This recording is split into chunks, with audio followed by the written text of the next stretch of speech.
আজ 17ই শ্রাবণ, মানে আজ শিব ঠাকুরের জন্মদিন। তাই আজ তোমায় শিব ঠাকুরের কি করে জন্ম হলো সেটাই বলবো। ভগবান শিবের জন্মের পিছনে একটি মজার গল্প রয়েছে।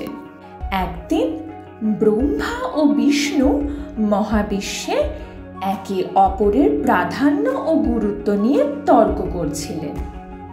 তর্ক বিতর্ক চলতেই তাদের সামনে এক রহস্যময় স্তম্ভ দেখা দিল।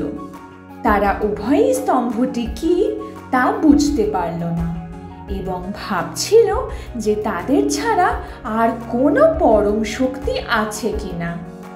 তারা শক্তিশালী স্তম্ভের রহস্য উন্মোচন করার সিদ্ধান্ত নিলেন।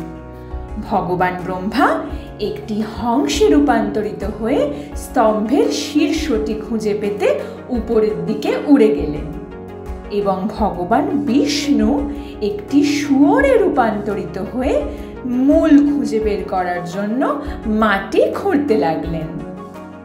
যাই হোক, তারা কোনোটিই খুঁজে পায়নি এবং সেই জায়গায় ফিরে এসেছিল যেখান থেকে তারা স্তম্ভ থেকে ভগবান শিবের আবির্ভাবের সাক্ষী হতে শুরু করেছিল। এটি তাদের এই সত্যটি মেনে নিতে বাধ্য করেছিল যে ভগবান শিব ছিলেন পরম শক্তি। শিবকে স্বয়ম্ভু হিসেবেও উল্লেখ করা হয়, কারণ তিনি কোনো মহিলার গর্ভ থেকে জন্মগ্রহণ করেননি,